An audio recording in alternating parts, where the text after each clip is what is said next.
same-sex marriage? Catholic Church, pasensya na po, pero ito yung opinion ko. Kasi ako, I believe in monogamy. I think everybody has the right to love.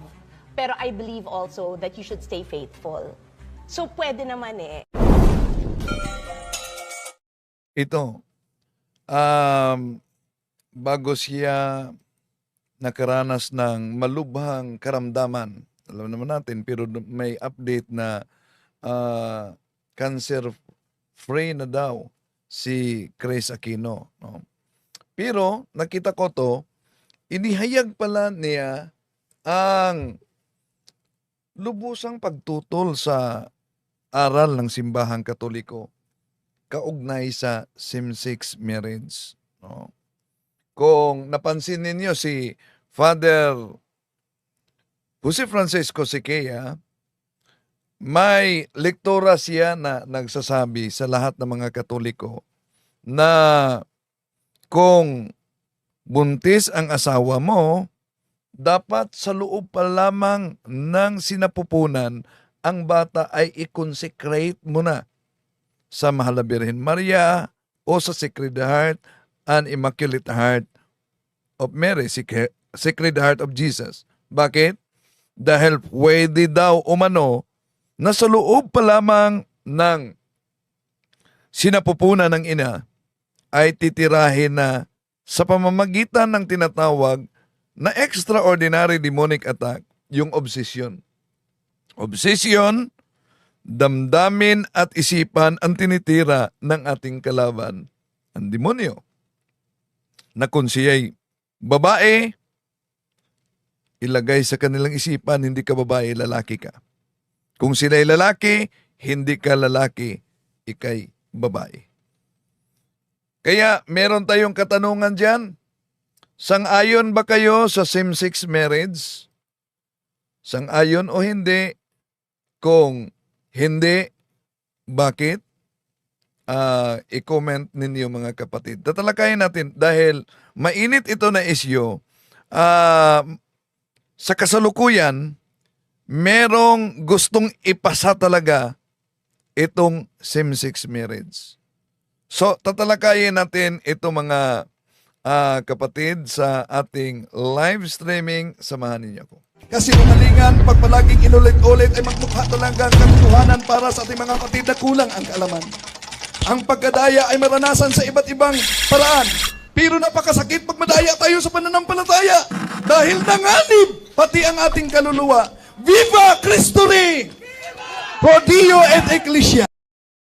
Kumusta? Welcome. Ito yung lingkod, Brad Wendell. Talimong muli magkasama ninyo. At sa ating mga suking taga-subaybay, huwag niyong kalimutan na pindutin ang like sa ating live.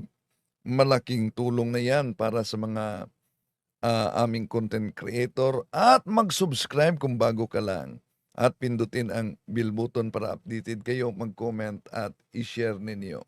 Kumusta sa lahat nating mga suking taga-subaybay? So, wala muna tayong lecture ngayon sa online catechism, online apologetics sa Lawag Diocese dahil may activity yung mga youth nila at nawala daw ang kuryente dahil sa bagyo. Oh. So, sa lahat natin mga suking taga-subaybay, welcome po. May katanungan tayo dyan, no? Pwede ninyong sasagutin, yes or no lang yan. Ito, hanggang ngayon, wala pa akong nakitang pabor. Mayroon ng pumapabor. 4%. 96% ang no. Pabor ba kayo sa same-sex marriage? Yun. Sa lahat natin mga suking taga-subaybay, welcome. Si Psychology for Life. Good evening, Bro Wendell. Watching from San Francisco, Agusan. Si Renaldo Sumuok. Si Solidong Katoliko. Si Mitoy.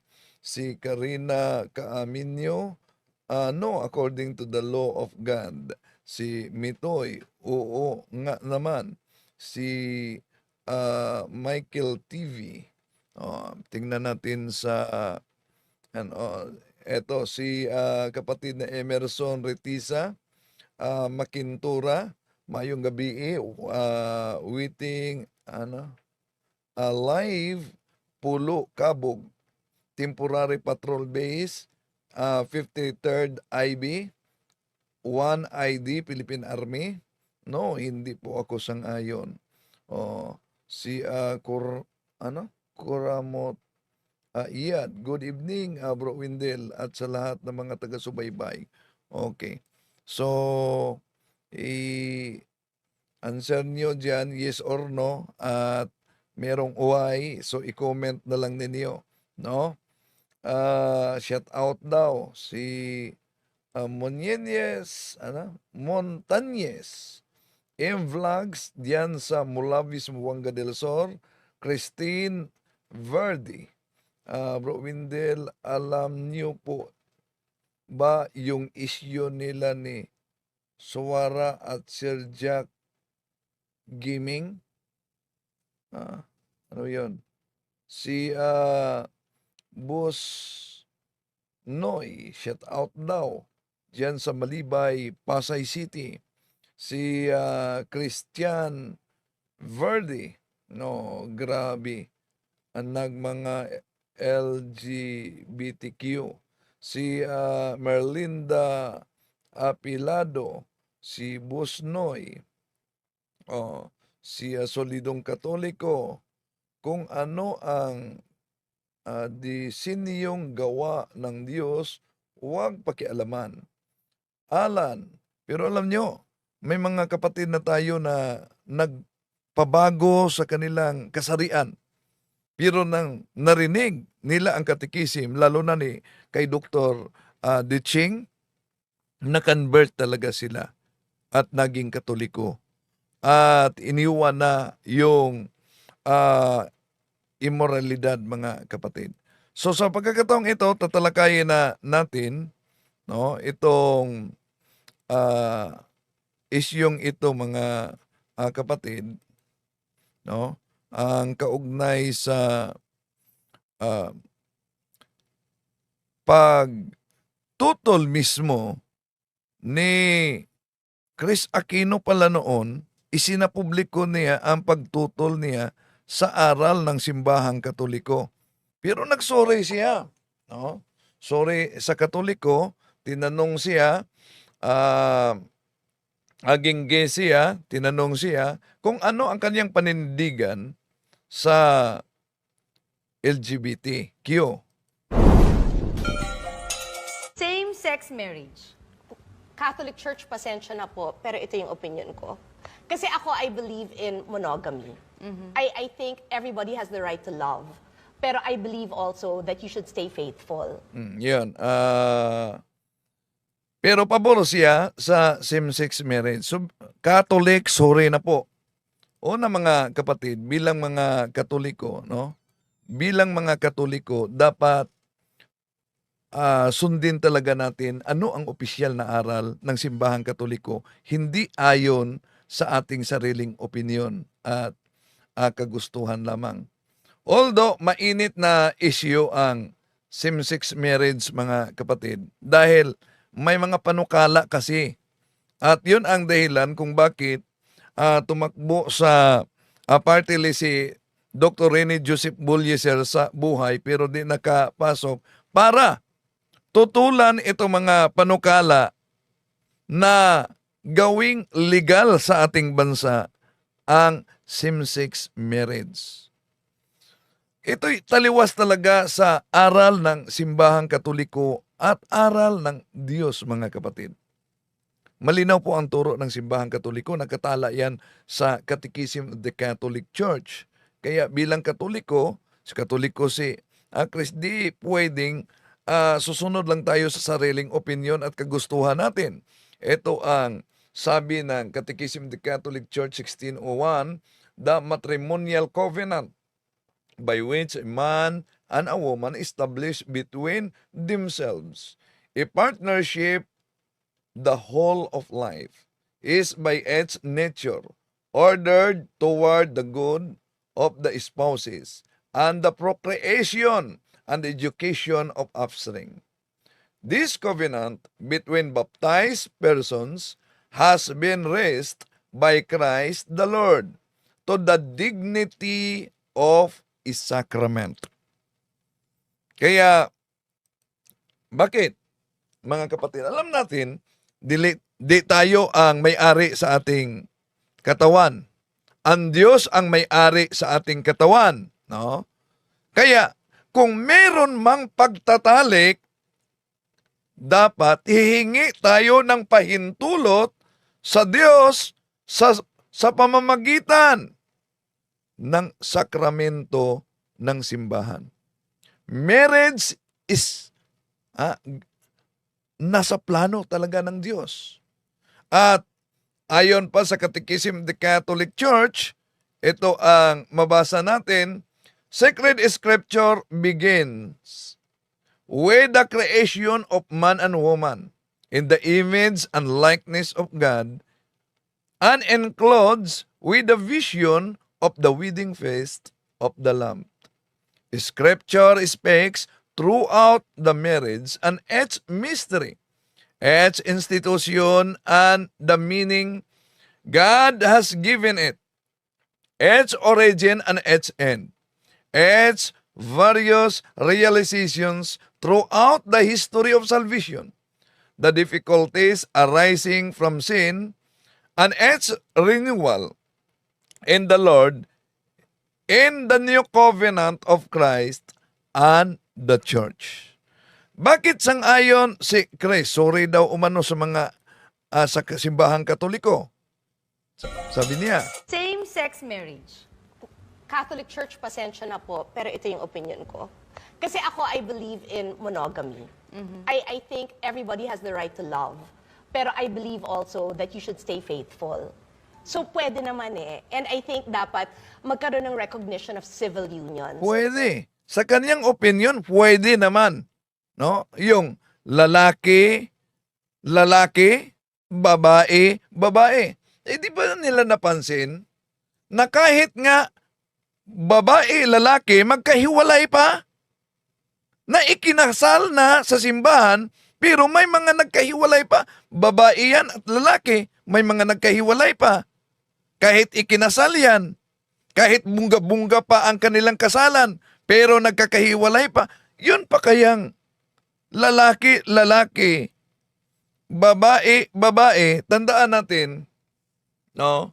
Isa sa mga taktika kasi ng mga fallen angels, ating kalaban mga kapatid, na gusto nilang kalimutan ang ating identity. Na makalimutan natin ang ating identity. Naalala niyo yung temptation kay Eva? Di po ba? Anong sabi ng demonyo? Ba't di kayo kakain sa bunga sa punong ito? Sabi ni Eva, hindi. Dahil pagkakain kami, mamamatay kami. Anong sabi ng demonyo? Hindi kayo mamatay. Hindi kayo mamatay.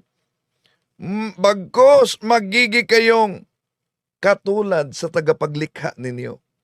O gusto ng demonyo na makalimutan yung real identity natin. Una, dyan pa lang sa unang temptation, si Eva ang tinira ng demonyo, makita ninyo, para bang gusto niya makalimutan ang identity na mula pa sa simula, ang Diyos ginawa na niya ang tao na hindi talaga mamatay.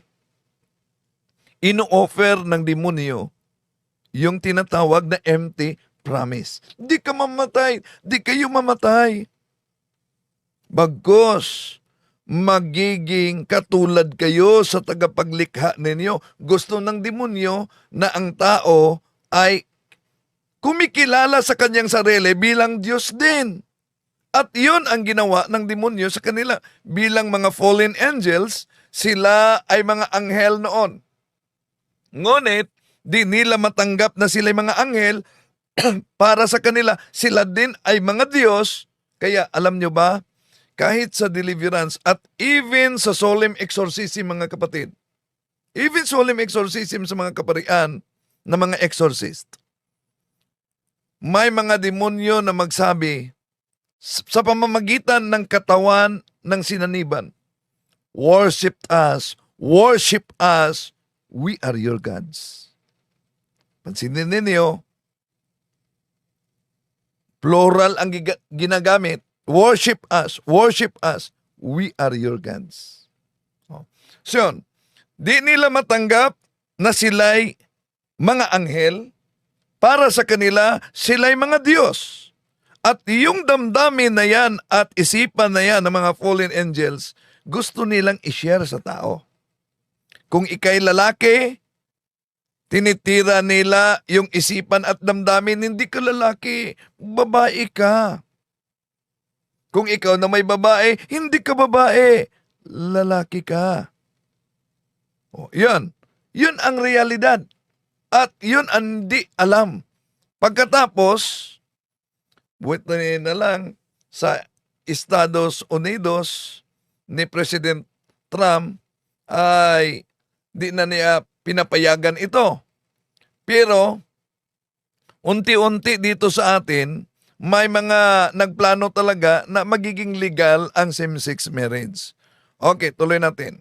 Kasi mga best friends ko, di ba, are mostly gay. And like, someone like Boy Abunda, who has been... Iyan.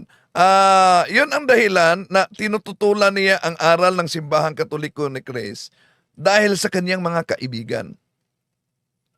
Ano po ba ang ating pananampalataya? Nakabatay ba ang ating pananampalataya sa ating kaibigan kung ano sila? Di po ba meron tayong Apostles' Creed, the 12 Articles of Christian Faith? Binibigkas natin yan, sinasambit natin yan every Sunday. Sinasambit natin yan sa pamamagitan ng magrosary tayo. Pinamemorize yan mula pa ng mga bata. Bakit? Na sinasambit natin yan. Dahil ang Apostles' Creed, mga kapatid, isn't just a summary of beliefs. Ito'y pakipagdigma laban sa kasinungalingan na Juan 8:44, ang demonyo ang ama ng kasinungalingan. At ito'y ating ibinibigkas dahil itong pananampalatayang ito ay ang binhi nito ay ang dugo ng mga banal. Oh. Okay. So, hindi nakabatay kung ano ang uri ng kaibigan mo, kundi ano ang turo ng Diyos kaugnay dito. In a relationship for 30 years, hindi fair na pag may nangyari kay Boy, 'di ba, yung magulo, walang rights. Kasi 'di ba nangyayari daw 'yun na means kunyari sa ospital, 'di ba, yung pipirma ng do not resuscitate or yung pipirma ng mga papeles sa ospital, hindi naman pwedeng si Bong na 30 years niyang partner ang gagawa noon. Kailangan blood relation. So, in that sense, sana bigyan ng pagkakataon. Pero alam ko mahirap yon dahil sarado Katoliko tayo. Oo nga. Yan. May pa siya, no? Mahirap talaga yon dahil saradong Katoliko tayo at may pa si Grace dito, no? So, ang tanong, masama po ba o kasalanan po ba yung homosexuality, yung pagiging bakla? Ano po ba ang aral ng Simbahang Katoliko kaugnay sa homosexuality? Kung sisilipin natin ang Catechism of the Catholic Church, ito po ang ating makita, mga kapatid. Homosexuality refers to the relations between men or between women who experience an exclusive or predominant sexual attraction toward person of the same sex.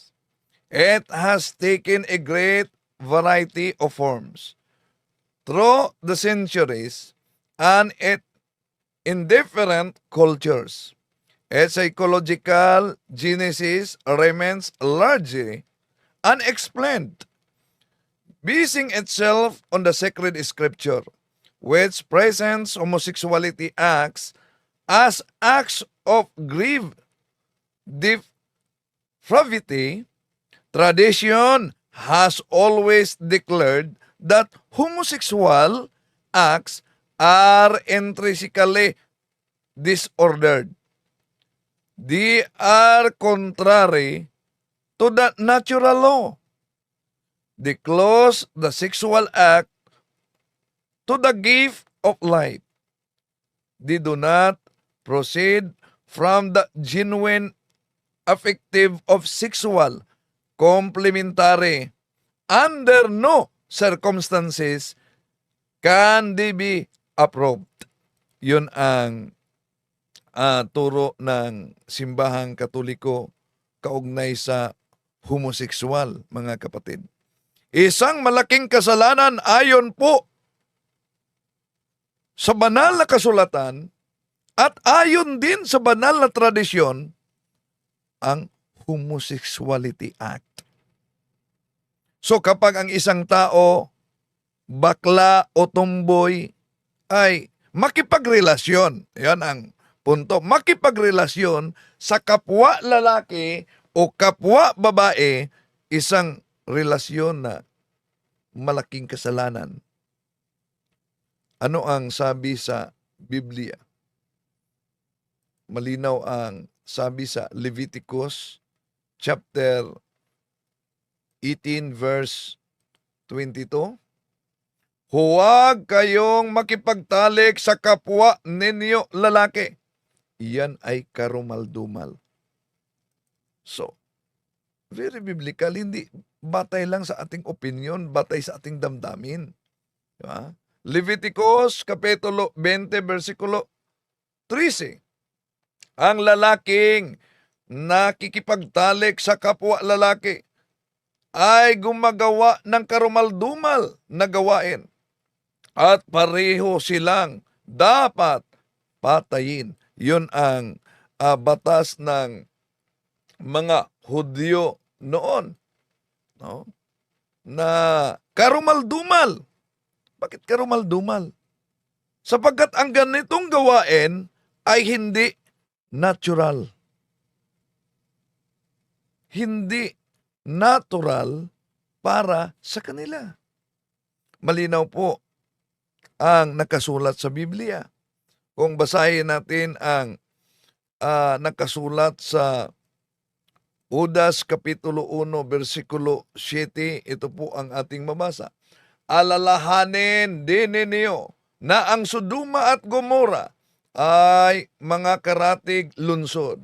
At mga karatig lungsod ay nalulong sa kahalayan at di karaniwang pagnanasa ng laman. Kaya't sila'y pinarusahan sa apoy na di namamatay bilang babala sa lahat. See? So, malaking kasalanan talaga, mga kapatid. Pero, yun, kasalukuyan itong gustong ipasa ng mga ilang mambabatas na magiging legal sa ating bansa. So, meron tayong busis ng masa diyan, no? Sige,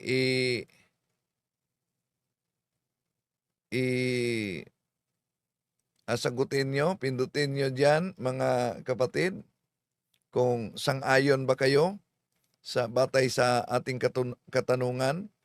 At ayon sa Roma Kapitulo 1, versikulo 26-27, sabi ni San Pablo, dahil dito'y hinahayaan sila ng Diyos na mahahalay sa pagnanasa.